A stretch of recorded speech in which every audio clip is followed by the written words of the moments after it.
आठ की फाइट का वक्त हुआ है। नमस्कार, बहुत बहुत स्वागत है आप सभी का। मैं रविंद्र सिंह आपके साथ और आज का मुद्दा है तबादलों से हटा बैन, शिक्षक बेचैन।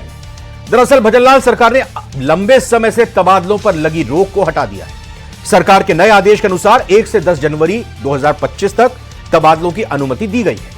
हालांकि शिक्षा विभाग में तबादलों पर बैन जारी रहेगा, जिसमें ग्रेड 3 शिक्षकों के तबादले नहीं होंगे। प्रारंभिक शिक्षा, उच्च शिक्षा और तकनीकी शिक्षा विभाग में भी तबादलों पर रोक लागू रहेगी। राज्य में बीजेपी सरकार बनने के बाद यह दूसरी बार है जब तबादलों पर से लगा बैन हटाया गया है। इससे पहले फरवरी 2024 में 10 दिनों के लिए रोक हटाई गई थी और 20 फरवरी को इस रोक को फिर से लागू कर दिया गया था। बीजेपी विधायकों और नेताओं की लंबे समय से तबादलों से रोक हटाने की मांग थी। मुख्यमंत्री के साथ हुई फीडबैक बैठकों में भी यह मुद्दा बार बार उठाया गया। अब सरकार के इस फैसले के बाद प्रशासनिक हलचल तेज हो गई है। देखना ही होगा कि इन 10 दिनों में कितने तबादले होते हैं और उनका राजनीतिक असर कितना गहरा पड़ता है।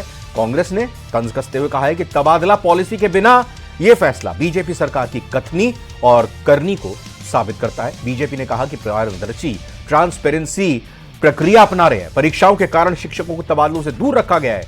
चर्चा आज इस बात पर होगी। पहले एक रिपोर्ट दिखाते हैं। राज्य कर्मचारियों को तोहफा, तबादलों से बैन हटा। 1 से 10 जनवरी तक हो सकेंगे राज्य कर्मचारियों के तबादले। शिक्षा विभाग को छोड़ अन्य सरकारी विभागों में हो सकेंगे ट्रांसफर। शिक्षा विभाग के कर्मचारी काफी मायूस है। जब सरकार ने भी तृतीय श्रेणी शिक्षकों के तबादले नहीं किए गए थे, सरकार ने अपने संकल्प पत्र में किया था कि पारदर्शी स्थानांतरण पॉलिसी लेकर आएंगे, लेकिन 1 वर्ष बीत चुका है, लेकिन अब तक कोई पॉलिसी नहीं आई। कांग्रेस का तंज, पॉलिसी नहीं बनाकर साबित किया कथनी करनी में अंतर। ट्रांसफर से बैन हट गया है। निश्चित रूप से यह दबाव में बैन हटाया गया है और पॉलिसी नहीं बना करके भारतीय जनता पार्टी ने एक बार फिर साबित कर दिया कि जो इनकी कथनी और करनी है उसमें अंतर है। बीजेपी ने कहा पारदर्शी प्रक्रिया अपना रहे हैं। जो कर्मचारी जिस जगह के लिए उपयोगी हो उस जगह पर उसको पदस्थापित किया जा सके, इसके लिए एक व्यवस्थित प्रक्रिया के तहत ये सब किया जा रहा है और निश्चित रूप से एक पारदर्शी प्रक्रिया भारतीय जनता पार्टी की सरकार में अपनाई जा रही है। तबादलों से हटा बैन, शिक्षक बेचैन। खास मेहमान जुड़े हैं, परिचय कराते हैं। सुरेश गर्ग जी बीजेपी से हैं। सुरेश जी आपका स्वागत है। राजेंद्र आर्य साहब कांग्रेस से, आपका स्वागत है। एसपी मित्तल जी वरिष्ठ पत्रकार हमारे साथ जुड़ चुके हैं, बहुत बहुत स्वागत। एसपी मित्तल जी आपका भी। तो सुरेश गर्ग जी, इंतजार तो किया जा रहा था, ट्रांसफर पॉलिसी आएगी, मंत्रियों की एक कमेटी बनी थी, वो भी इस पर अपनी रिपोर्ट सौंप चुकी थी। ये क्या झुंझुना पकड़ा है, क्या लॉलीपॉप दी है? अब ये बताइए मेरे को आप। एक तो जो कर्मचारी अपने बच्चों को पढ़ा रहे हैं वो कैसे बीच सेशन में अपने ट्रांसफर के लिए अप्लाई करेंगे? 10 दिनों की आपने बस वक्त रखी है। क्या आप ये मानते हैं कि ये ट्रांसफर पॉलिसी के तहत या इनके 10 दिनों के ट्रांसफर के तहत किसी तरह की कोई सिफारिश नहीं चलेगी, किसी तरह का कोई भ्रष्टाचार या पैसा नहीं चलेगा, कोई भाई भतीजावाद नहीं चलेगा? देखिए रविंद्र जी, ये सामान्य प्रक्रिया है, इसके अंदर लॉलीपॉप झुंझुने वाली बात नहीं है। अरे ट्रांसफर पॉलिसी क्यों नहीं आई? सामान्य प्रक्रिया तो ट्रांसफर पॉलिसी भी थी ना। भ्रष्टाचार नाम की कोई चीज नहीं है। नहीं, ट्रांसफर पॉलिसी भी आवश्यक होगी तो निश्चित रूप से आएगी, लेकिन आज एक सामान्य प्रक्रिया जरूरत थी तो उसकी वजह से एक मतलब अभी भी संशय है आवश्यक है ट्रांसफर पॉलिसी या नहीं आवश्यक? आप ये कह रहे हैं ट्रांसफर पॉलिसी अभी ट्रांसफर पॉलिसी है नहीं, ये आने वाले टाइम में आएगी। अभी जैसे शिक्षकों के तबादले, रविंद्र जी बात तो सुनिए, मेरी बात तो सुनिए। अब शिक्षकों के तबादले पे अभी तक भी बैन है, क्योंकि अभी एक पॉलिसी बनानी है। तो शिक्षकों के तबादले सामान्य और अन्य जितने भी डिपार्टमेंट है उनमें 10 दिन के लिए बैन हटाया है। अब आप ये देखिए, ये सामान्य प्रक्रिया है, लेकिन अगर दूसरे सरकार के उसके पैरामीटर से देखेंगे तो मुख्यमंत्री अशोक गहलोत जी जब उनके शपथ ली उसके दूसरे दिन ही उन्होंने 40 IAS अफसरों के ट्रांसफर कर दिए थे। हमने तो इस तरह की चीज नहीं आई। फिर इनके अशोक गहलोत जी ने, आपने देखा होगा कि शिक्षकों के एक मीटिंग के अंदर, हॉल के अंदर ये प्रूव किया था कि तबादले किस तरह से होते हैं। शिक्षकों ने खुद ने एक्सेप्ट किया था कि जो भी ट्रांसफर होते उसमें पैसे लिए जाते। मतलब आप ये कह रहे हैं 10 दिनों के अंदर जो भी ट्रांसफर होंगे बना दिया था कांग्रेस, किसी तरह का कोई पैसा, कोई रिश्वत, कोई भ्रष्टाचार नहीं चलेगा, आप ये कह रहे हैं? कोई सिफारिश किसी नेता की, बिल्कुल किसी बिल्कुल विधायक कोई की? भ्रष्टाचार नहीं होगा। ये भारतीय जनता पार्टी और भजनलाल जी की सरकार कैसे है, होगा? इसमें फिर कोई ट्रांसफर बताइए भ्रष्टाचार कैसे होगा? नाम की अगर कोई मुझे चीज नहीं होगी। अगर इन्होंने किसी तो शख्स को एमएलए को ट्रांसफर खुश कराना है करने किसी के लिए, को, क्योंकि कैसे ये 5 कराएगा? साल तक बाड़ेबंदी में रहे तो 5 स्टार होटल में रह के ट्रांसफर किसी को ट्रांसफर कराना किए है, थे लोग एमएलए सुन रहे हैं, को खुश आपको करने जानना के लिए, चाह रहे नहीं हैं। तो उनको पता था कि कुर्सी जाने वाली है उनकी। बीजेपी की सरकार में, इस डिफरेंट सरकार जी। में अगर किसी को ट्रांसफर कराना है तो वो कैसे कराएगा? कहां जाएगा, कहां अप्लाई करेगा, किससे बात करेगा? नहीं, निश्चित डिपार्टमेंट में अप्लाई करेगा साहब, डिपार्टमेंट में अप्लाई करेगा। निश्चित रूप से जो डिपार्टमेंट है संबंधित विभाग के अंदर जाएगा, निश्चित रूप से अपनी अर्जी देगा कि मुझे ट्रांसफर चाहिए, तो उसको आवश्यकता के अनुसार में ट्रांसफर होगा। अभी आपने देखा होगा कि कई चीजें हैं, जैसे अभी 9 जिले अभी हटाए गए हैं, उसके अंदर भी सरप्लस है, 3 संभाग हटाए गए हैं। तो ये सब चीजें हैं जो उन चीजों को ध्यान में रखते हुए 10 दिन के लिए बैन हटाया है। तो ये एक सामान्य प्रक्रिया है, इसके अंदर कोई राजनीति करने की जरूरत नहीं है, ये एक सामान्य प्रक्रिया है। राजेंद्र आर्य जी, किसी तरह की राजनीति की जरूरत नहीं है और ये तो बड़ी अच्छी बात है भाई। आप कह रहे हैं कि गहलोत सरकार के फैसलों को पलट दिया, बदल दिया, जिलों को निरस्त कर दिया। ये देखिए, आपकी सरकार के वक्त में भी 3rd ग्रेड टीचर के नहीं होते थे, अब भी नहीं हो रहे हैं। आपके टाइम में जब कोई ट्रांसफर पॉलिसी नहीं बनी थी, अब भी नहीं बन रही है। आपके टाइम में 10 दिन 15 दिनों के लिए 5 साल में 3 4 5 बार खुले होंगे ट्रांसफर, अभी ये 1 साल में पहली बार फरवरी में खोले थे, अब भी खोल रहे हैं। बिल्कुल आपके हिसाब से चल रहे हैं। तो देखिए रविंदर जी, जहां तक आपने बताया कि इस सरकार ने एक बहुत बड़ा जनविरोधी फैसला लिया है पूरे प्रदेश के लिए, प्रदेश के वो तमाम जिले जो कि पिछली कार्यकाल के अंदर कांग्रेस पार्टी ने जिले बनाए थे, 3 संभाग बनाए थे, 9 जिलों को निरस्त किया। तो ये सरकार पूरी तरीके से, जब उन्होंने देखा कि जनता सड़कों पे है और कांग्रेस पार्टी और विपक्ष पूरा सड़कों पे आ गया है, तो इन्होंने देखा कि अब हालत खराब हो रही है, तो अब इस मुद्दे से ध्यान हटकाने के लिए 1 से 10 तारीख तक इन कर्मचारियों को इंगेज कर दो। लेकिन कर्मचारियों के साथ भी सौतेला व्यवहार हुआ है। इसके अंदर शिक्षा विभाग है, चाहे उच्च शिक्षा है, चाहे तकनीकी शिक्षा है, तो ये 80 से 90% स्ट्रेंथ तो इन तीनों विभागों की ही होती है। बाकी तो इन विभागों में कितने कर्मचारी हैं ये तो सबको पता है। अब रही बात, देखिए मंत्रियों के या मुख्यमंत्री जी के यहाँ पे जनसुनवाई नहीं है। अब मुख्यमंत्री जी ने जब विधायकों से फीडबैक बैठक ली संभागों के अंदर, तब उन्होंने मंत्रियों की शिकायतें कर दी बुरी तरीके से। उन्होंने कहा कि उनके अधिकारी और प्रशासनिक अधिकारी कोई उदासीन है बुरी तरीके से, ना कोई काम कर रहा है और ना ही कोई जनता की सुनवाई कर रहा है। और खासकर उन्होंने जैसा कहा कि भाई उनके निर्वाचन क्षेत्रों में पानी, बिजली, सड़क और स्वास्थ्य की सेवाएं पूरी तरीके से चरमरा गई है। ये तो फीडबैक है विधायकों का जो कि भाजपा के विधायक हैं। अगर ये मुख्यमंत्री जी विपक्ष से भी फीडबैक ले लेते तो इनको सारी असलियत पता चल जाती। तो ये कवायद सिर्फ और सिर्फ उन जो आक्रोश है, जनता का आक्रोश है या सड़कों पे जो आक्रोश दिखेगा, उस आक्रोश को भटकाने के लिए किया गया है, देने का काम किया है, जिले निरस्त करने ध्यान के भटकाने फैसले पर ठंडे लोगों का छींटे ध्यान डालने ना का जाए, काम किया है, आंदोलन ना हो, नाराजगी ना बढ़े, इसलिए ये 10 दिनों के लिए ट्रांसफर पॉलिसी में सब मगन रहो। देखिए रविंदर जी, कर्मचारी भी पूरी तरीके से धोखे में, मतलब इनके साथ धोखा हुआ, इनके साथ जो वादे किए गए थे वो वादे भी, मैं वही कह रहा हूं, क्योंकि जब सवाल आएगा तो वो भी इन बातों को रखेंगे। तो मैं बता रहा हूं कि कर्मचारियों के साथ भी जो इन्होंने वादे किए थे वो कोई वादा नहीं निभाया। ओल्ड पेंशन स्कीम का सबसे बड़ा मुद्दा है, इसके ऊपर भी इनको जवाब देना पड़ेगा। ये ध्यान भटका दिया क्या? मैं ये कहना चाह रहा हूं कि आज कांग्रेस के प्रवक्ता क्या बोल रहे हैं कि साहब हमने 9 जिले निरस्त किए उसकी वजह से। अरे भैया, आपने 9 जिले किस तरह से बनाए थे? आपने बाड़ेबंदी की सरकार थी, अपने क्षेत्र के लोगों को खुश करने के लिए राजनीतिक, आपने न तो उसका आर्थिक दृष्टि से ध्यान रखा कि उसका आर्थिक दृष्टि से कितना नुकसान होने वाला है, क्या चीज है, न भौगोलिक दृष्टि से आपने ध्यान रखा था। आपने तो आनंद पानन में जिले बना दिए थे।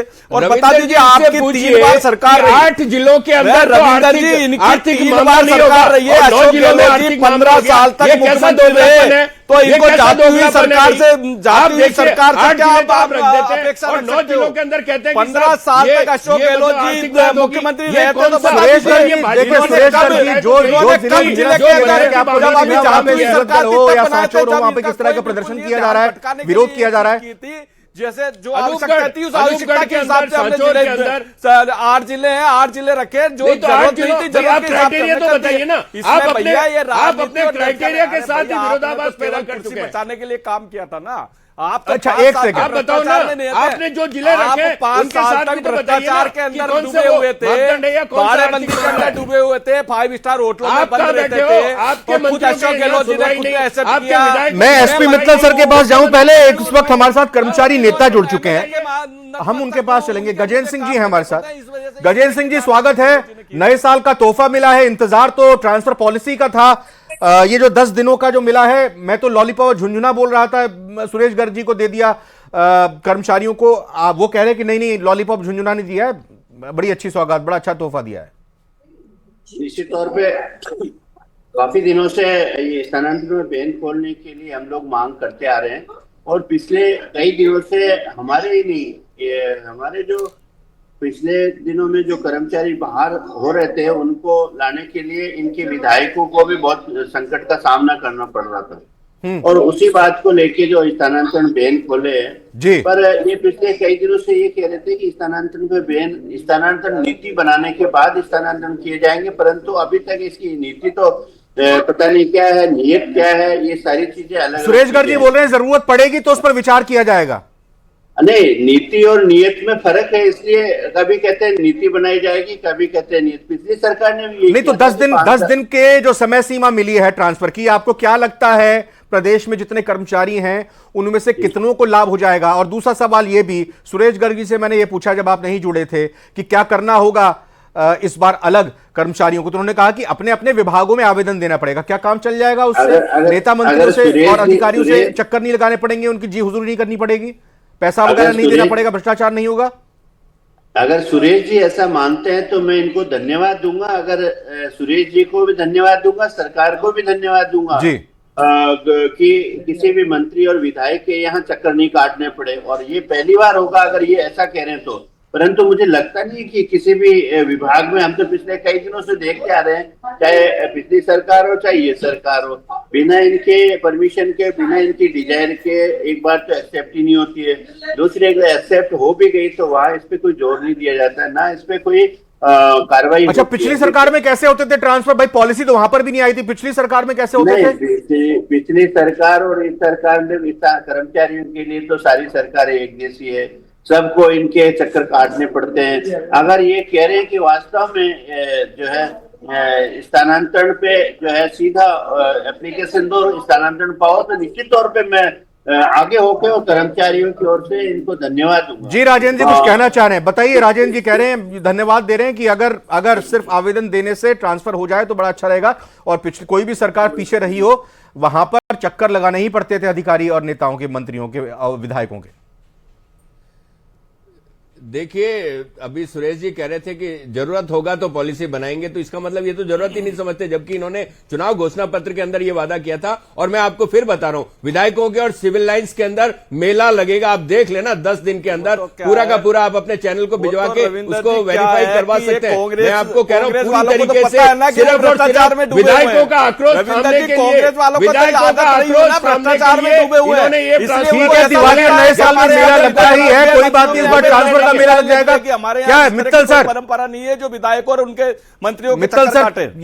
ये क्या एक तो बात ये कि ध्यान भटकाने के लिए किया गया है जो आक्रोश कुछ जिलों में देखने में आ रहा है सामने, जैसा आशंका जाहिर भी किया, सवाल भी खड़ा किया राजेंद्र जी ने। और दूसरी बात यह कि ये सेशन के बीच में अगर 10 दिन के लिए ये लाना था तो थोड़ा और आगे लेकर चलते या फुल फ्लेज एक ट्रांसफर पॉलिसी लाते। अगर आपको शिक्षा विभाग में को नहीं शामिल करना था, उसमें कुछ दिक्कतें हैं, विसंगतियां हैं, तो आप ट्रांसफर पॉलिसी शिक्षा विभाग के लिए ना लाकर बाकी विभागों के लिए लेकर आ जाते। क्या आपको लगता है कि ये काम सही तरीके से किया है, परफेक्टली किया है? राजस्थान में राज्य कर्मचारियों की, सब कुल राज्य कर्मचारियों की संख्या करीब 7.5 लाख है। इस 7.5 लाख में से 4 लाख जो कर्मचारी हैं वो शिक्षा विभाग से जुड़े हुए हैं। उसमें क्या नाम से स्कूली शिक्षा भी है, उच्च शिक्षा भी है, और कॉलेज एजुकेशन भी है, और तकनीकी शिक्षा भी है। तो इसका मतलब ये है कि 7.5 लाख में से 4 लाख कर्मचारी तो बाहर हो गए, अब 3.5 लाख रह गए जिनके लिए क्या नाम से ये तबादला 1 से लेकर 10 जनवरी तक का जैसे कहा है। अब यार सरकार ने तो अभी तक नहीं कहा कि हम किसी से आवेदन मांगेंगे और तब तबादले होंगे, लेकिन सुरेश गर्ग जी सरकार के प्रवक्ता है, यदि वो ऐसी बात कह रहे हैं तो बिल्कुल गजेंद्र जी सही कह रहे हैं। हाँ सही कह रहे हैं आप, क्योंकि वो जो बिल्कुल सही कह रहे हैं मित्तल सर, आप जो सर्कुलर जारी हुआ है उसमें कहीं ऐसा कुछ लिखा भी नहीं है कि इस तरह से? हाँ रविंद्र, ये सही बात है, उसमें ऐसा नहीं कहा गया कि कैसे तबादला होगा। हाँ। लेकिन कहना चाहता हूं कि जो भारतीय जनता पार्टी है वो कांग्रेस के शासन को पिछले 5 साल लगातार ये कोसती रही कि आप बिना ट्रांसफर किसी के तबादला करते हैं, आप पैसे लेकर तबादला करते हैं।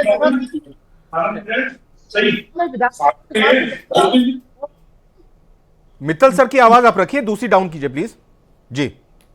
विधानसभा चुनाव के दौरान भारतीय जनता पार्टी ने वादा किया था कि हमारी सरकार बनती है तो हम पहले 100 दिन के अंदर ट्रांसफर पॉलिसी लाएंगे और उसके बाद हम तबादले करेंगे। पहले 100 दिन गुजर गए, पूरा साल भर गुजर गया, 365 दिन गुजर गए, लेकिन सरकार की ट्रांसफर पॉलिसी नहीं आई। अरे सर, लेकर तो आए 10 दिन ट्रांसफर पहले खोल दिए थे फरवरी में, अब 10 दिन अब नए साल में जनवरी में खोल देंगे, फिर उसके बाद ठीक है ठंडे बस्ते मामला। ये रविंद्र, यही बात है कि जब आप कैरम से कांग्रेस का शासन थे तब आप ट्रांसफर पॉलिसी की बात करते थे। हाँ। लेकिन अब शासन आ गया तो आप बिना ट्रांसफर पॉलिसी लाए हुए तबादले की बात करते हैं, और तबादले की क्या प्रक्रिया होगी अभी तक पता नहीं है। तो ये सरकार राजेंद्र आर्य जी बोल रहे हैं कि मेला लगेगा सिविल लाइन में। हाँ गजेंद्र जी बिल्कुल सही कह रहे हैं, सरकार चाहे किसी की भी हो लेकिन जो उसकी कार्य प्रणाली है वो एक सी होती है। कथनी और करनी में फर्क है, ये कांग्रेस नेता स्वर्णिम चतुर्वेदी ने कहा। सुरेश गर्ग जी, एसआई भर्ती परीक्षा लीक, जो परीक्षा है वो रद्द होगी नहीं रद्द होगी, इसके लेकर तो आपके मंत्री एक कहते हैं प्रेस कॉन्फ्रेंस में कि ये तो अदालत में मामला है। किरोड़ी लाल मीणा कहते हैं कि मुख्यमंत्री इस पर फैसला लेंगे, एसओजी कह चुकी है रद्द होनी चाहिए, तो ये तो अब मुख्यमंत्री बताएंगे। अब दूसरी तरफ आज ये बात ट्रांसफर पॉलिसी आप कहते हैं 100 दिनों के अंदर ले आएंगे, सरकार बनेगी, सरकार बना दी गई आपकी, तो फिर अब 100 दिन का, यहां पर तो 1 साल बीत गया है, अब आप कह रहे हैं ये 10 दिन आप रख रहे हैं ट्रांसफर। देखिए रविंद्र भाई, मैं ये कहना चाह रहा हूं कि कथनी और करनी भारतीय जनता पार्टी की कभी नहीं रही है। हमारे संकल्प पत्र के 50% वादे हमने अब तक पूरे कर चुके हैं। हमने जो बोला वो करके दिखाया। हमने 450 रुपए में सिलेंडर देना था वो दिया था। हमने पेट्रोल के दाम कम करने थे तो हमने 7.5 रुपए प्रति लीटर पेट्रोल के दाम कम किए। हमने कहा था कि ईआरसीपी में समझौता करेंगे, हमारी सरकार आते ही हमने तुरंत ईआरसीपी पे समझौता किया, ईआरसीपी को धरातल पे लाया। हमने कहा कि करेंगे और 100 दिन के अंदर ट्रांसफर पॉलिसी लाएंगे। मैं उसकी बात कर रहा हूं सर। तो मैं उसी चीज पे आ रहा हूं। तो हम जो कहते हैं वो करते हैं। अब आप ये बताइए कि इनके समय में ट्रांसफर को एक उद्योग बना दिया था, मंत्रियों के यहां पे चक्कर खाना, पैसे खिलाना। खुद अशोक गहलोत जी शिक्षकों की मीटिंग के अंदर, शिक्षकों के सम्मेलन के अंदर अगर ये कहना पड़ जाए कि भाई शिक्षकों के तबादले बिना पैसे के होते हैं क्या, शिक्षकों से 3 बार पूछा गया, तीनों बार उन्होंने ये कहा कि बिना पैसे के, बिना रिश्वत के हमारे ट्रांसफर नहीं होते। बिल्कुल, तो ये बताइए अगर एक कोशिश की जा रही है, रिश्वत के बिना नहीं होते, समय लिया जा रहा है, तो फिर आपत्ति क्या है? एमएलए एमपी को खुश करने का धंधा बना दिया था और उद्योग बना दिया था ट्रांसफर को। तो देखिए रविंदर जी, काम तो यहाँ पे कैसे होता है ये भी आपको 1 तारीख को, बाद में 10 तारीख तक पता चल जाएगा सारा। 400 दिन बीत चुके हैं सरकार को बने हुए, लेकिन अभी तक 100 दिन का वादा किया था, लेकिन वो वादा ट्रांसफर पॉलिसी का पूरा नहीं किया। दूसरी बात यह है कि कृषि विभाग के कृषि मंत्री और आपदा राहत मंत्री हैं, जो किसी भी समन्वय बैठक में भी नहीं जा रहे, फीडबैक बैठक में नहीं जा रहे। तो मुझे ये बता दें कि कृषि मंत्रालय के फैसले कौन लेगा, ये भी सरकार को बताना पड़ेगा। और दूसरा, जो सबसे ज्यादा मंत्रियों की नॉन परफॉर्मेंस की शिकायतें थी, उनके ऊपर सरकार को लगा कि साहब सरकार ही गिरती जा रही है, क्योंकि अगर मंत्री नॉन परफॉर्मिंग है तो सीधी सी सवाल मुख्यमंत्री की कार्यप्रणाली पे ही पड़ता है, क्योंकि मंत्री ही मुख्यमंत्री को फीडबैक देते हैं या उनके सारे तमाम काम करते हैं। तो यहां पे पूरी तरीके से ये सरकार अपने ही अंतर विरोधों में, या अधिकारियों के बीच में समन्वय नहीं, विधायकों और मंत्रियों के बीच में समन्वय नहीं, इंटर डिपार्टमेंट कोई कोऑर्डिनेशन नहीं, सरकार पूरी तरीके से कहीं नजर नहीं आ रही है। आप पूरे इलाके में जाके देख लीजिए, खासकर जो सीमावर्ती जिले हैं हमारे, जो हमारे पश्चिमी राजस्थान के जिले हैं, वहां पर तो विधायकों ने कहा है कि साहब आपका क्या क्राइटेरिया है, यहां पे कुछ काम नहीं हो रहे। और एक दिन मंत्री जी वहां गए थे तो वो रोने लगे वहां पे कि मैं अधिकारियों को भेजूं कैसे यहां पे जैसलमेर। तो मंत्री की इतनी लाचारी है तो सरकार चल कैसे रही है? अगर सरकार का मंत्री कहे कि मैं जैसलमेर में अधिकारी कैसे लगाऊं, ठीक तो है। आप इस पर एक सुरेश गर्ग जी से जवाब लेता हूं, फिर गजेंद्र जी के पास जाता हूं। सुरेश गर्ग जी, ये बड़े सवाल खड़े कर दिए कि भाई मंत्री ही खुद रो रहे हैं जाकर क्षेत्र में।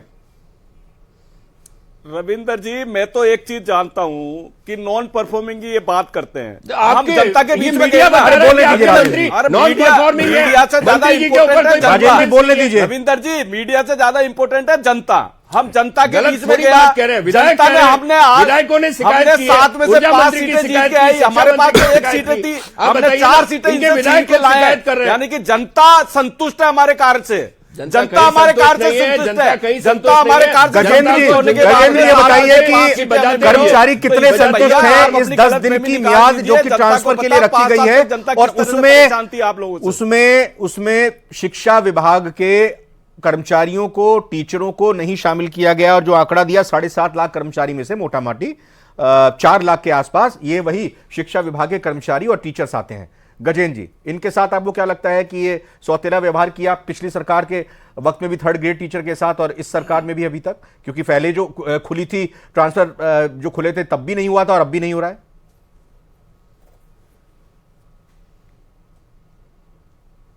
प्रवक्ता जी बीजेपी के भी बैठे, कांग्रेस के भी बैठे। ये शिक्षा विभाग है, इसमें आज तक 5 साल तो कांग्रेस की निकल गई, 1 साल ये निकल गया, और पिछली सरकार में भी लास्ट टाइम में कुछ स्थानांतरण हुए थे जो चहेतों के हुए थे। तो उनका क्या दोष है? क्या वो कर्मचारी नहीं है? अगर स्थानांतरण की नीति की बात करते हैं 100 दिन में आज तक नहीं हुई, और दूसरा वो लोग भी तो उसी कर्मचारी है। इसलिए ये जो डिजायर प्रथा है, आज इन्होंने कहा है मैं निश्चित तौर पे इनसे मिलूंगा और बात करूंगा। अगर डिजायर प्रथा चालू हुई तो फिर उसी वही डरा हो गया कि पिछली सरकार में भी डिजायर प्रथा चली, अभी भी डिजायर प्रथा चलती रही है। तो निश्चित तौर पे अगर डिजायर प्रथा नहीं होती है तो निश्चित तौर पे पारदर्शी स्थानांतरण होंगे। और दूसरा जो आज जो स्थानांतरण खोले गए, तो आज पिछले कई दिनों से हम मांग करते हैं कि स्थानांतरण खोले जाए, परंतु नहीं खोले गए। अब खोले गए। आप लोगों की नेताओं की मीटिंग होती होगी विभाग में अधिकारियों से, ट्रांसफर पॉलिसी किस तरह से आगे बढ़ रही है, क्या आपकी रिक्वायरमेंट है, क्या जरूरतें हैं, इसको लेकर भी चर्चा होती होगी। तो क्या आपको ये लग रहा था कि ट्रांसफर पॉलिसी ना आकर इस तरह से ये 10 दिनों का एक समय सीमा दे दी जाएगी? नहीं, निश्चित तौर पे मैं आपको बताऊं कि इस बार हमें लगा कि ये ट्रांसफर पॉलिसी आने वाली है, क्योंकि हाँ। हर विभाग में हमसे पूछा गया कि स्थानांतरण पॉलिसी किस तरीके से की जाए और स्थानांतरण पॉलिसी का क्राइटेरिया क्या हो, ये सारी चीजें थी। पर उन चीजों को बिल्कुल ही ध्यान में नहीं रखा गया, और अभी ठीक है, जी। 10 दिन के लिए खोला गया, एक टाइम पीरियड है। मैं कह रहा हूं कि स्थानांतरण बैन की आवश्यकता ही नहीं। अगर राजस्थान की सरकार चाहे तो स्थानांतरण का बैन रखने की जरूरत नहीं। जिस तरीके से आदमी कर्मचारी की आवश्यकता उस हिसाब से हो, कर्मचारी की आवश्यकता या सरकार। मैं एसपी मित्तल सर से इसी बात पे आता हूं। Sir, SP Mittal sir, Punjab का, केरल का अगर मॉडल देखें और भी राज्यों का देखें तो वहां पर मई जून के महीने में जब मतलब बच्चों की पढ़ाई पूरी हो जाती है, उस दौरान आवेदन देने के लिए स्वतंत्र होता है अधिकारी कर्मचारी, अलग अलग विभाग का वो आवेदन देता है। अगर जरूरत होती है उसकी सीनियरिटी के हिसाब से, उसकी जरूरत के हिसाब से, माँ बाप बीमार है, पत्नी बीमार है, बच्चे वहां पर है, या दोनों पति पत्नी एक साथ काम करते हैं, जो भी उसका क्राइटेरिया होता है उसका नंबर एक उसी हिसाब से बनते हैं, तो उसका ट्रांसफर हो जाता है। तो ये नहीं लगता आपको कि इस पूरी प्रक्रिया को थोड़ा सुगम बनाया जाना चाहिए? और दूसरी चीज ये भी कि नई भर्तियां जो खाली जगह हैं, खाली पोस्ट हैं, नई भर्ती आने के नाम पर कि वही खाली हैं तो इसलिए अभी ट्रांसफर ना किया जाए, तो कम से कम जब पुराने पहले काम कर रहे हैं उनको उनकी इच्छा के अनुसार ट्रांसफर करके फिर जो नई भर्ती आ रही है, जिनको नौकरी मिल रही है, उनको आप कहीं पर भी भेज सकते हैं। आप जैसलमेर भेज दीजिए या फिर आप बांसवाड़ा भेज दीजिए।